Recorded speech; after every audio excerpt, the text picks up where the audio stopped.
Pope Francis in his tenure in the papacy has gotten more criticism from Orthodox and loyal Catholics than any papacy within living memory. While a lot of this has to do with the theological scandals we've seen, such as his teachings on divorce and remarriage, and how they can receive communion, and the death penalty, much of this criticism has to do with his role as an administrator. Francis, as the chief administrator of the Catholic Church, has been known to act in an arbitrary fashion and to demand loyalty to an intense cult of personality. In fact, a defining feature of Francis as a pope, more than anything I would say, is his intense personalism. Personalism in the political context is defined by intense loyalty to a single individual leader over and above an ideology, party, or faction. In fact, often the personalist leader is almost non-ideological and chooses an ideology which is more likely to confer power upon them rather than an ideology which they would wholeheartedly believe. As such, they may change their ideology radically over their political career depending on what would be advantageous to them at the time. They will hold particular beliefs which are deep-seated, which contradict the ideology they purport to stand for, and when asked to be consistent, they will not comply and will be obstinate. In private, the personalist leader will be rather indifferent to the strictures which the ideology demands upon them. In fact, they view leadership in a rather Machiavellian sense, in which power is an end in itself rather than to the means of accomplishing some kind of greater good. There is a long history of personalist leadership in Latin America, so much so that in Latin America and the wider Hispanic world, personalist dictators have their own name: Caudillos, and the phenomenon of Caudillsmo. While some commentators on the phenomenon will say that it is simply strongman dictators that make caudillos, I think that radically undersells the nature of the phenomenon. What makes caudillos so unique and interesting is that their personalism is over and against their ideological commitment. A dictator like Santa Anna in Mexico is not interested in the monarchist cause of the empire which he originally fought for, nor the liberal cause that overthrew that monarchy which he supported. Rather, he was interested primarily in his own power. Think of a Juan Manuel de Rosa's support of blacks and lower classes in Argentina to the disgust of his upper class patrons. Another good example would be the tenure of Mexican President Porfirio Diaz, and how he would often politically waffle, and he shifted rightwards over his political career when he originally started out as a radical liberal. He patronized American business interests, and he refused to enforce anti-clerical laws. Here's a good modern example, I think, is Duterte in his tenure as president of the Philippines. Duterte was a member of the Social Democratic Party in the Philippines, the PDP Laban, and Duterte did numerous things which are not in alignment with the global consensus of social democracy.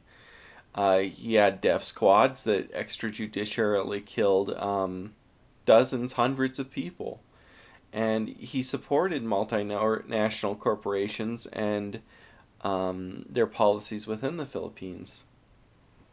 But really, the most important example for Pope Francis for a Caudillo would be the personalist leadership of the dictatorship of Juan Perón in Pope Francis' native Argentina. Perón was a paramount leader of Argentina throughout the 1940s and 50s, but then he was forced out of power. But in the last year of his life, he served a second presidential term between 1973 and 1974. He founded the Judicialist Party, which was quite syncretic. His mark upon Argentina has been gigantic, and there are modern factions of both the left and right who call themselves Peronists to this day. The initial stages of Perón's political career were marked by rightist attitudes, and he received support by the military and the church. He was sympathetic to the European far-right wing movements such as fascism at that time. But the later stages of Perron's career saw a hard move to the left with a support for large government intervention in the economy, socialism, and anti-clericalism. Indeed, Francis has been called a Peronist by opponents on what could be called both the political right and the political left. Ironically, the right and left are both using Peronism as a slur against Pope Francis, but for differing reasons. The left attempts to stress his supposed allegiance to the generals who ruled Argentina in the 1970s and early 1980s following Perón's death. The Argentine junta at that time presided over both the Dirty War, which was a guerrilla war waged against the government by left-wing factions, in which the junta used death squads to kill thousands. And, the Falklands War, right, with Great Britain over the Falklands Islands. And so left-wingers alleged that the then Jorge Bergoglio was involved in the kidnapping and execution of Jesuit priests who were vocal opponents of the government at that time.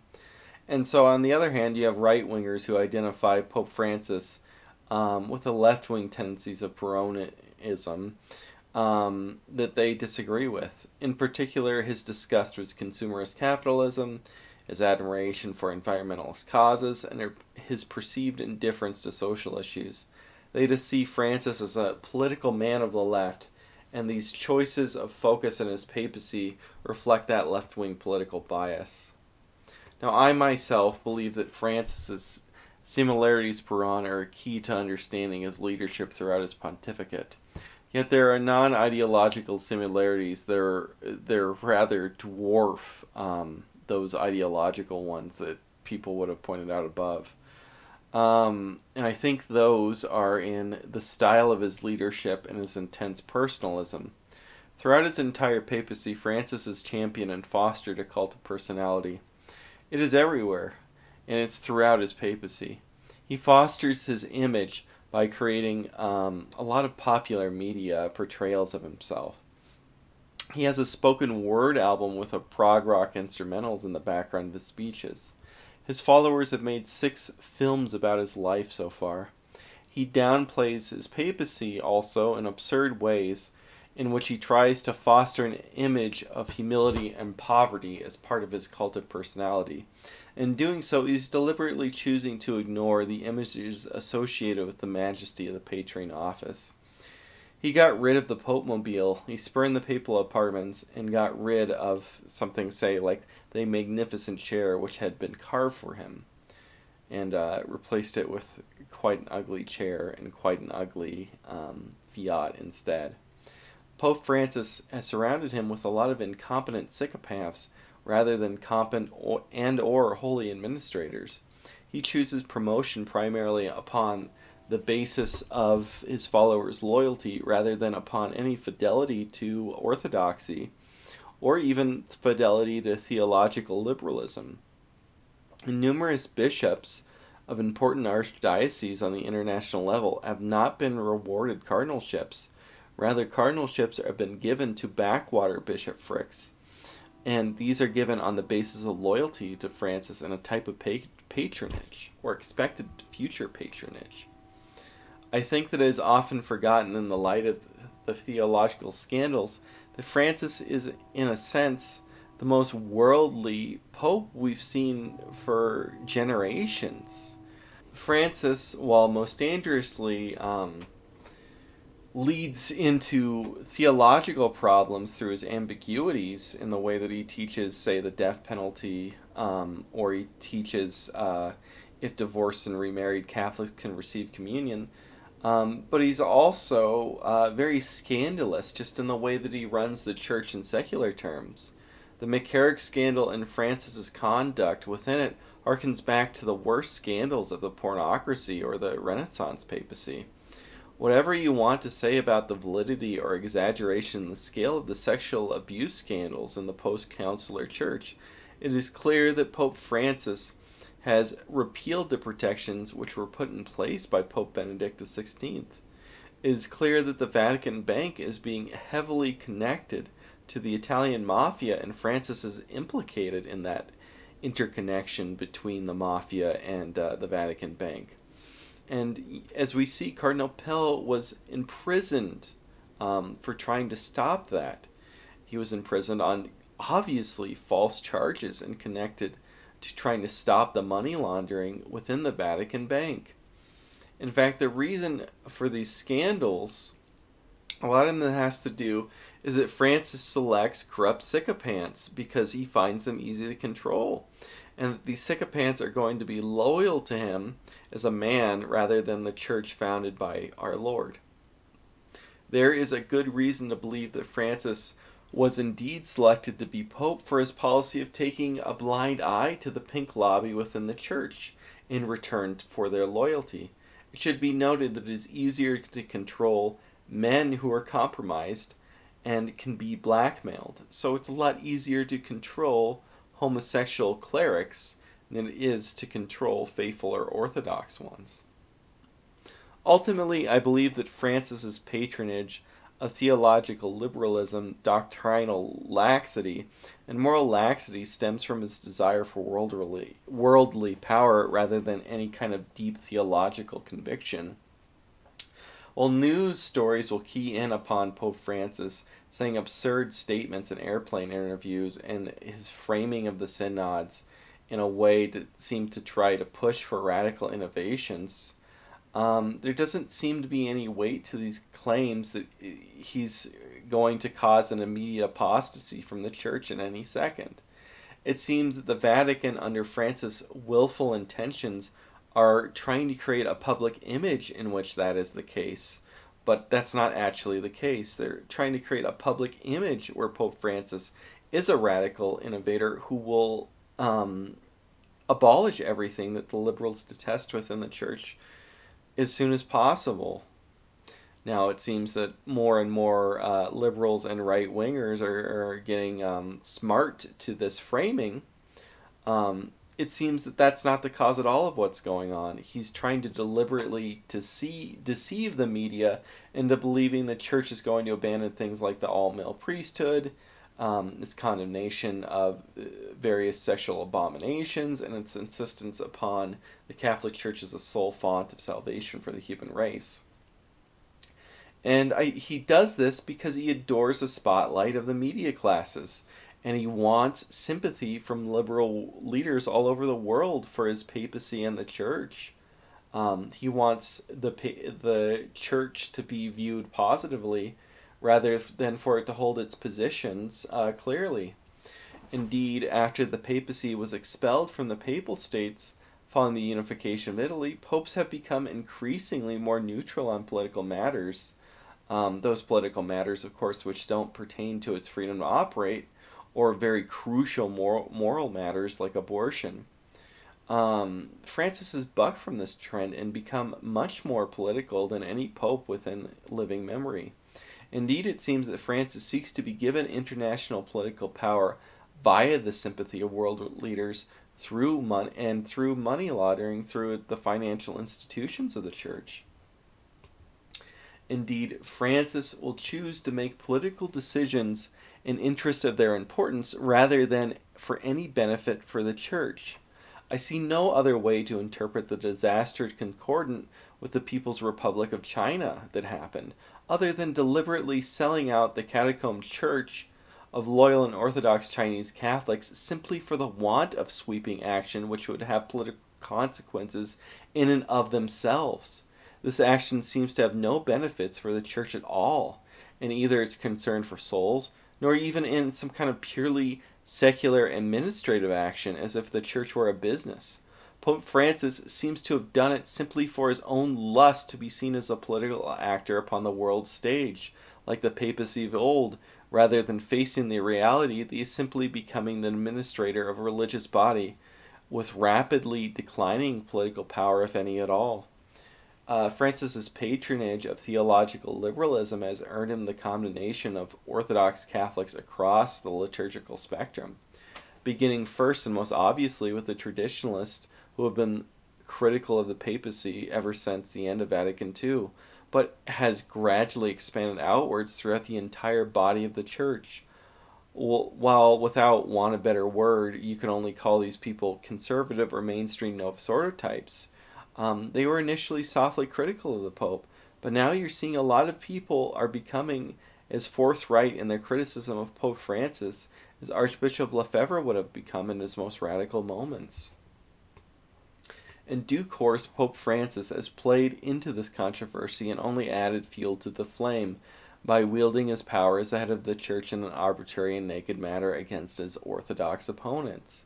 This includes the gutting of the Friars of the Immaculate, the gutting of the Knights of Malta, which within Church law was an independent nation, a second banning of the traditional Latin Mass, and now the abrupt sacking of Bishop Strickland, among many other frivolous actions. At the same time, he has taken a relatively blind eye to the increasing baldness and disloyalty of the German Bishops' Conference. Yet in personal statements and direct teaching, Francis holds back full or even partial endorsements of the program of modernism. Instead, he seeks to gain his loyalty through indifference to its spread and ambiguous teachings, such as his failure to say what Amoris Laetitia actually teaches. Indeed, I would argue that Francis is not a liberal or even a modernist. Rather, he is a patron of them for his own worldly gain, while himself holding to some kind of moderate brand of Catholicism, which would be in continuity with Paul VI, John Paul II, and Benedict XVI. The problem is that these liberals and modernists were never loyal to the office of the papacy in the first place, so that the power he gained through the patronage is ultimately an illusion. Indeed, these liberals and modernists are becoming dissatisfied with his papacy because he has never brought them the true gifts of extreme radical change that they think he had promised initially. That is, a radical change in the structure of the church and its moral teaching. They are increasingly seeing his actions as mere framing and window dressing. The papacy vitally depends upon the support of faithful Orthodox Catholics. Now he's undermined that support and caused the vast majority of the Orthodox Catholics to either be indifferent or even actively hostile to him. Ultimately, all he can really depend upon for support at this point are his personalist sycophants, which he hand chose, and the bizarre hyper-modernist pope-splainers with their near schizophrenic magisterial presentism. Pope Francis is nearing the end of his papacy, and he's leaving a disaster for the next pope in his wake.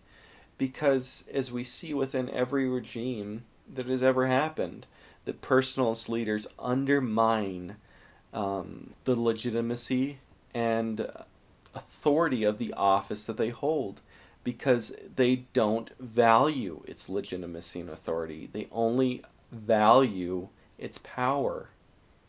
And so, as he nears the end of this papacy, it looks like the next pope will have a disaster in Francis's wake. The church is becoming increasingly divided by fractionalism, which Francis has fed into at nearly every turn. There are no clear papabilis, because now the cardinalate is bloated and very difficult to read. His arbitrary use of power, along with his theological ambiguities, have given rise to sedevacantist whispers within the church itself. Likewise, his failure to discipline the entire body of German bishops had led them to act as if they are a national church completely independent of the Rome itself. These two types of radicalism are seeds which could lay the groundwork for an explosive schism which could break out in the church, and the future papacy will have its authority and legitimacy undermined by the corruption and scandal of Francis.